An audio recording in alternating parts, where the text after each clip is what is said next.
नीतीश कुमार वक्त की नज़ाकत को अच्छी तरह समझते हैं, जरूरतों को भी वो अच्छी तरह समझते हैं और जरूरत के हिसाब से ही फैसले लेते हैं। राजनीतिक गठबंधन का उनका हर फैसला वक्त के हिसाब से बिल्कुल सही होता है। अपने साथ साथ नीतीश कुमार को दूसरों की भी जरूरत की अच्छी समझ हो चुकी है, तभी तो बिहार के हर खांचे में फिट बैठ जाते हैं।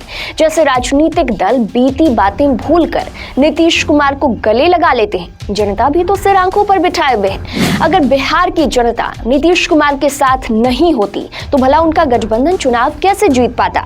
जब से बिहार के मुख्यमंत्री नीतीश कुमार बने हैं, जिस भी गठबंधन के साथ चुनाव लड़ा है, जीत उसी गठबंधन की हुई। आखिर बिहार विधानसभा चुनावों में हार उसी गठबंधन की क्यों होती है जिसमें नीतीश कुमार नहीं होते। 2005 से अब तक वे सारे ही चुनावों के नतीजे मिसाल हैं। 2013 में बीजेपी को छोड़ दिए तो भी 2015 में महागठबंधन के नेता के रूप में चुनाव जीत गए। 2017 में महागठबंधन छोड़कर 2020 में एनडीए के नेता के रूप में चुनाव जीतने में सफल रहे।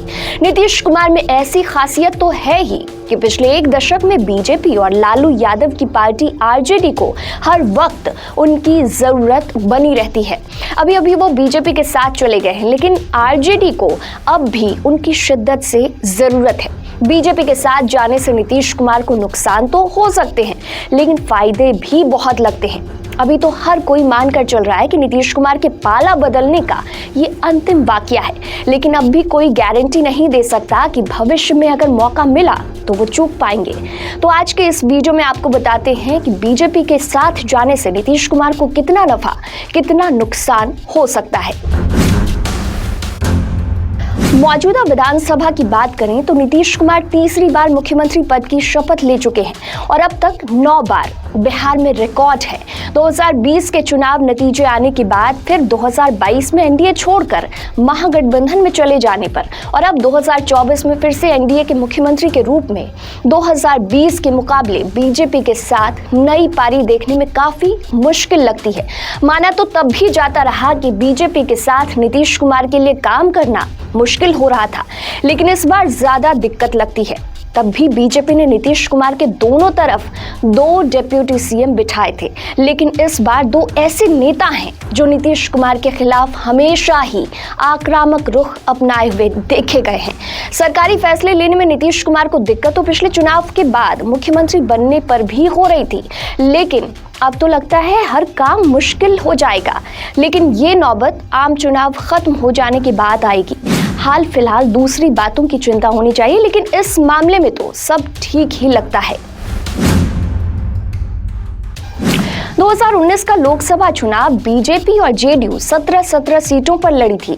चुनाव से पहले काफी दिनों तक दोनों तरफ से दबाव बनाने की कोशिश भी होती रही।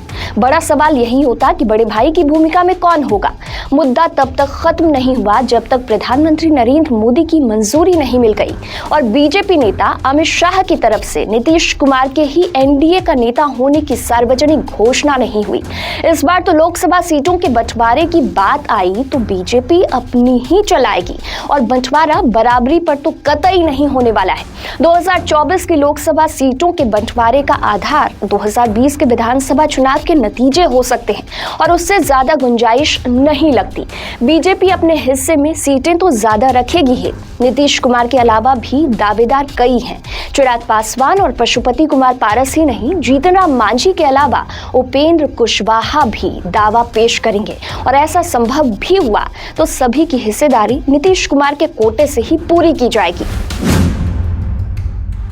नीतीश कुमार की नई पारी में ऊपर से तो थोड़ी ही भूमिका बदली हुई लगती है। तेजस्वी यादव की जगह सम्राट चौधरी को मिल गई है, लेकिन उनका रोल अलग होगा, ऐसा मानकर चलना चाहिए। काफी हद तक महाराष्ट्र जैसी व्यवस्था समझ लेनी चाहिए। नीतीश कुमार के कैबिनेट में सम्राट चौधरी की भूमिका भी महाराष्ट्र के डिप्टी सीएम देवेंद्र फडणवीस जैसी ही मानकर चलना चाहिए।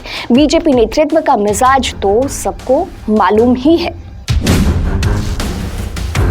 इंडिया गठबंधन के मुकाबले बीजेपी के साथ नीतीश कुमार की स्थिति बेहतर हो सकती है।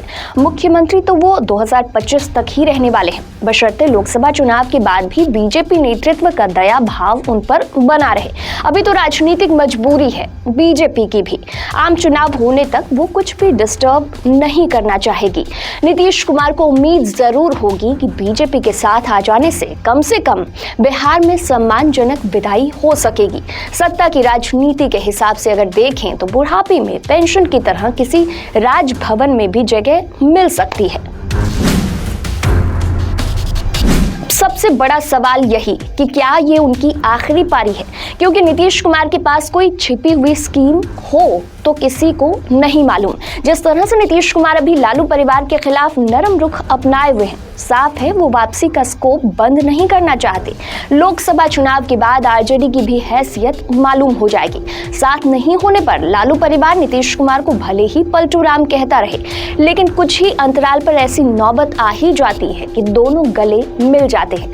आगे भी कौन दावा कर सकता है कि हाथ मिलाने का मौका बना तो वे ऐसा नहीं होने देंगे।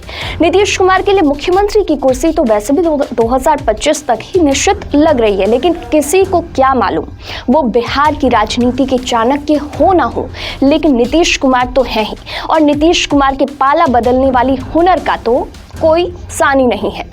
तो फिलहाल के लिए वीडियो में इतना ही, और भी खबरों के लिए देखते रहिए पंचतत्व।